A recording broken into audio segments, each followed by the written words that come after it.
Hi guys, it's Misha Books and Caps, and before I get into the video, I just want to say Happy New Year. I'm wishing you all much prosperity and happiness. I feel like 2018 is going to be a good year for me in BookTube.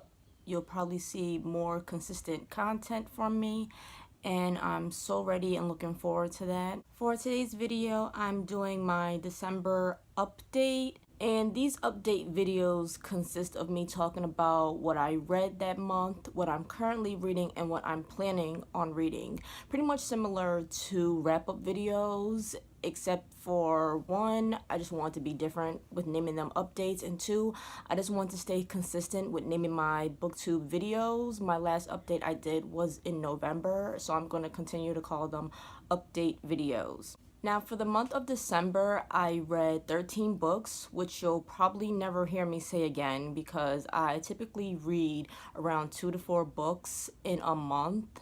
It's just that the year was ending and I was just cramming, trying to complete my Goodreads reading goal, which, alas, I did not complete, unfortunately, and I'm not stressing myself out about it or worrying about it, because it's a whole new year and I'm pretty confident with my reading goal this year. Also, Goodreads decided to change a feature on their users' profile pages. Remember how on the right-hand side you would see all the years that people completed their reading challenges? Well, that's not there anymore, and I want to give a personal thank you to Goodreads for doing that, because if that was continued to be there, I would probably have a little meltdown every time seeing that I did not complete my 2017 reading challenge. So thank you, Goodreads, for that. I am now less stressed about it. I was like 19 books away from completing that goal. So, like I said, thanks again, Goodreads. Now, like I said, 13 books is what I read in December. Around the last week in December, I was on holiday break from work, and in that week alone, I completed 6 books. So yeah, that's something that is not usual of me.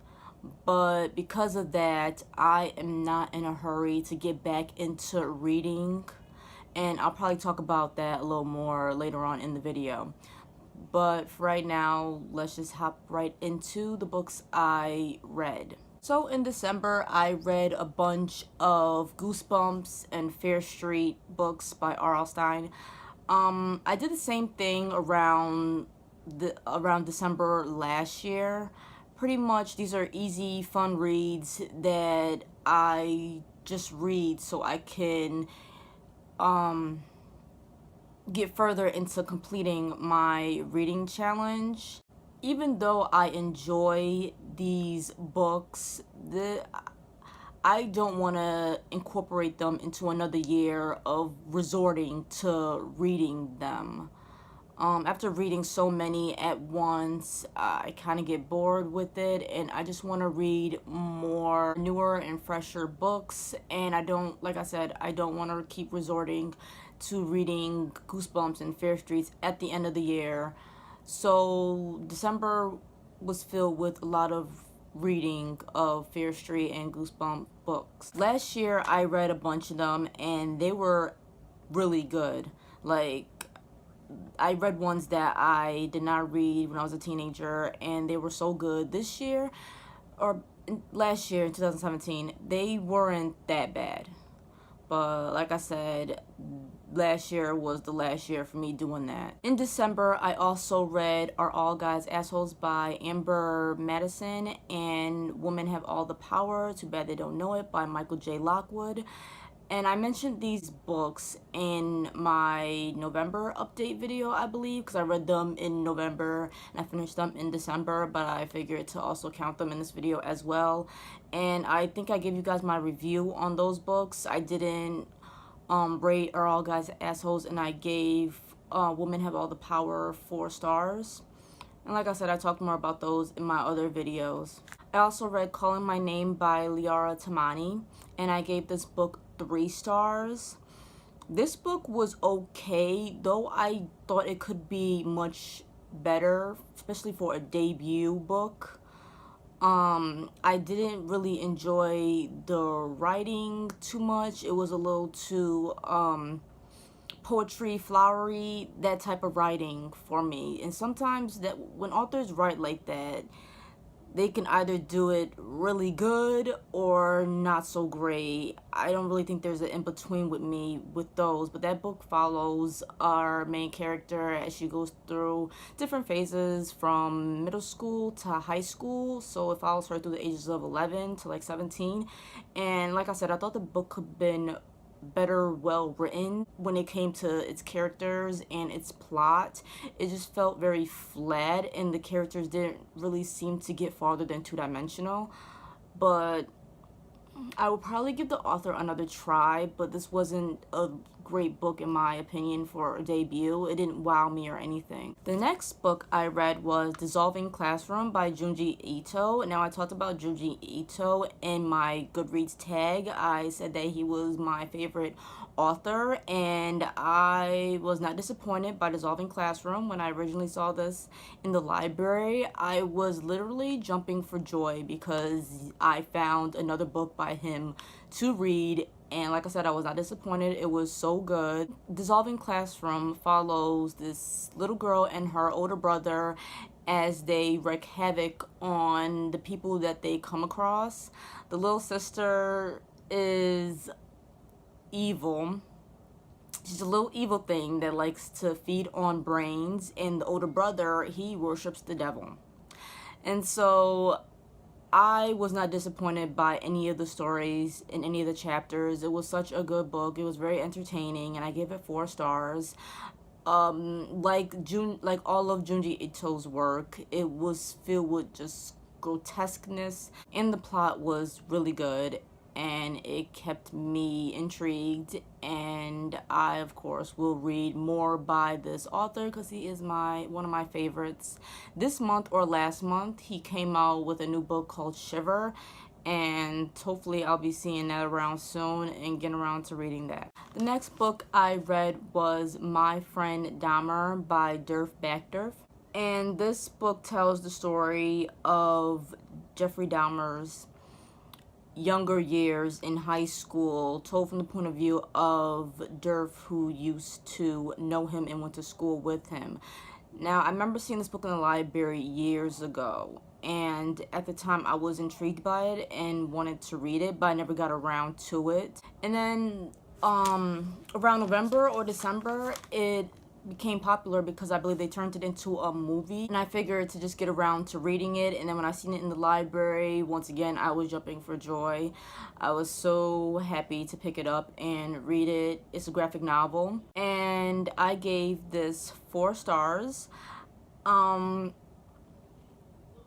really liked how it ended at the end, the last couple of pages.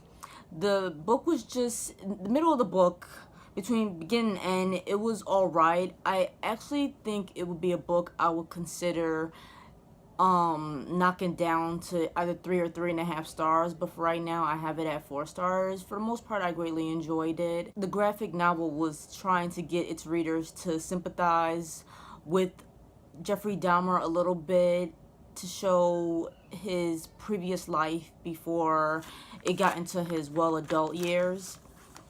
But I didn't really sympathize that much or at all, but I did find this bit of learning about Jeffrey Dahmer fascinating.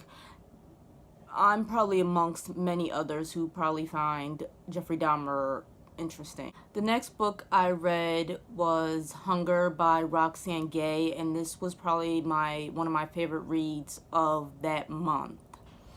Now, I have a lot to say about this book. I thought it was so good. It is so recommendable. That's the word, right? Recommendable? It doesn't roll off the tongue very well. But I just liked this side, I just like this type of writing from Roxane. I read her book Difficult Women, and I didn't really enjoy it because, once again, she has that type of writing style that I just don't enjoy too much. I'm more of a straight to the point. not a fancy worded, kind of confusing the author type of writing style. Difficult Women is a bunch of short stories that deal with women who have been in some type of abusive past. And after reading Hunger, I kind of see every piece of Roxanne incorporated into those stories.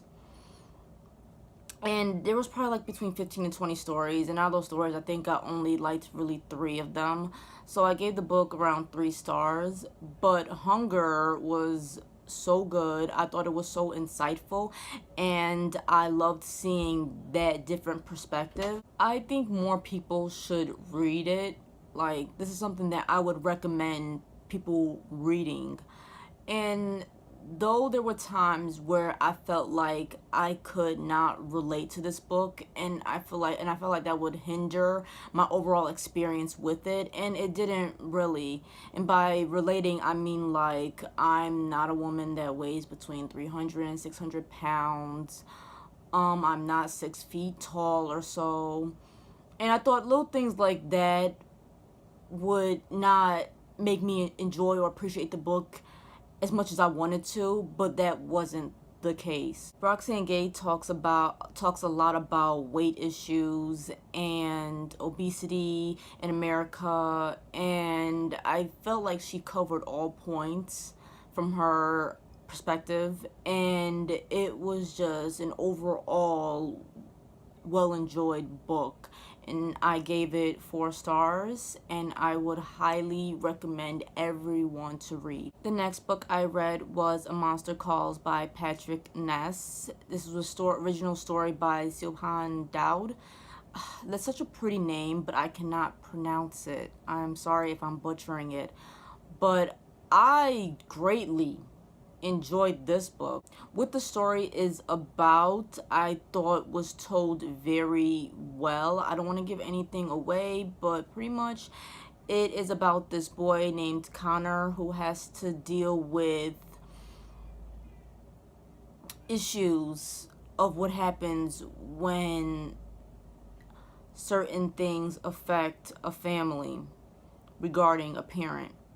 And I'm probably telling that very bad, but I don't want to give anything away. I thought the book was well written, even though I read comments saying that Siobhan would probably write it much better. I still felt like it was a good concept, and Patrick Ness did not do a bad job with telling the story.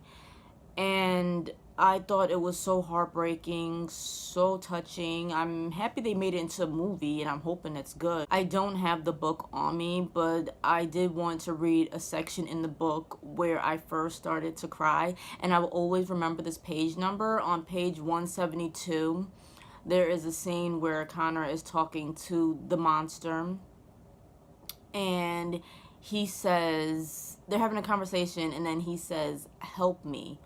And when I read that, I instantly broke down and started crying. And then from that page until the last, I probably cried around 4 times. So yeah, it's a really good book. I gave it 5 stars, and I even put it on my list of favorite books of all time. And of course, I highly recommend it. The last book I read was Another Brooklyn by Jacqueline Woodson, and I read this book in 1 day. I thought it was so good. I did not want to put it down. The storytelling was really well done, and this is probably my favorite book by Jacqueline Woodson. I read 3 other books by her. 2 I didn't enjoy that much. 1 especially I didn't enjoy that much, and another one I gave 4 stars to. I completely forgot about it, but I read it like around 4 years ago, and it wasn't that bad. But because I enjoyed this book so much, I don't think I'm interested in reading any more books by this author. I love this book so much. I don't want to read any more of her work and be disappointed by it. But when I first saw this book, it was when it was nominated for a Goodreads award, probably in 2015 or 2016. And I did not know she had another book out at the time, and I did not know it was even one that was worthy of a nomination like that. So I finally got my hands on it in 2017, and I read it and I liked it so much. Now, that book is a book that does the whole flowery poetry, prose type writing done well. Even though the book is fictional, the author does incorporate some of her childhood experiences and feels, I believe, in the book. And so that's why I was wondering why it felt like it read like a memoir. Because, like I said, even though it's fiction, it reads like a memoir, which I thought was highly impressive and really excellent. I liked how the book ended. It ends on a pretty sad note. And I felt like it was so relatable and so touching. The book follows the story of a young girl as she makes friends with 3 other girls once her and her family moved to Brooklyn. And most of this book is said in the 70s. So it talks about all the issues that were happening during that time. And the main character lives with her father and brother. And she questions for most of her childhood where her mother is and when she's coming back. And at the end, it's revealed that after everything that she thought and believed in, she finally comes with the realization that this is reality. This is something that is just not going to happen or appear as she would have liked it all those years that she thought about it as a child. And that's the note that it ends on. And I just thought that was pretty touching. It does go on later on in the book into her older years and what becomes of the other girls that she used to know. And of course, it's a heartbreaking story. Not much of a happy ending. And, you know, if you guys don't know, I greatly enjoy sad stories. I'm not much of a happy ending type of person because I feel like we have enough of those, and not all stories end on a happy tip. So I like when books show that other side, and this is what that does. And so I gave this book 5 stars. I'm not really good with giving reviews or yes, I'm not really good with giving reviews on books yet. And so I'm just going to let you guys know right now that that's something you're not really going to see on my channel too much because, like I said, I'm just not that good with it. And I feel like it kind of takes out the fun of reading if my whole thing is just to read and then come on BookTube and make reviews about it. I feel like I'm doing homework. So yeah, I'll give you guys a little bit of a review, but for right now they might come off as a little butchy because I'm just not that good at giving reviews or giving you guys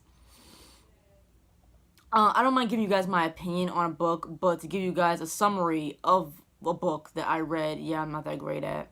So I apologize for that now and in advance. Now let's get into what I am currently reading. Like I said earlier, I read 6 books in the last week of December.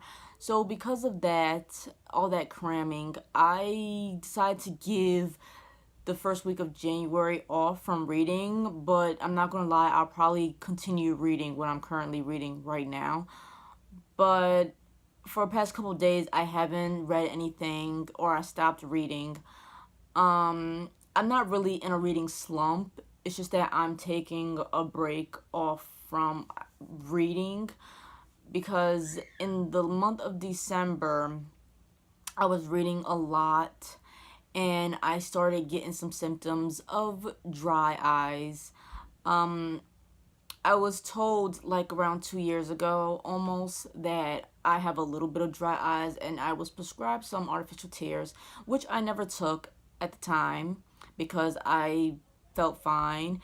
And then December hits and I'm doing all this reading and I noticed that my eyes start to really hurt, like moving them just hurt.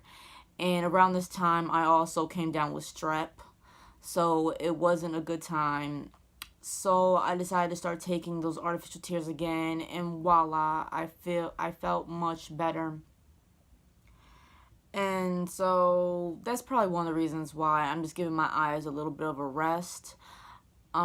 There is no cure for dry eyes, so I have to always continuously take artificial tears when needed, up to like around 4 times a day. But the book that I am currently reading is Stolen by Lucy Christopher, and I am on page 70.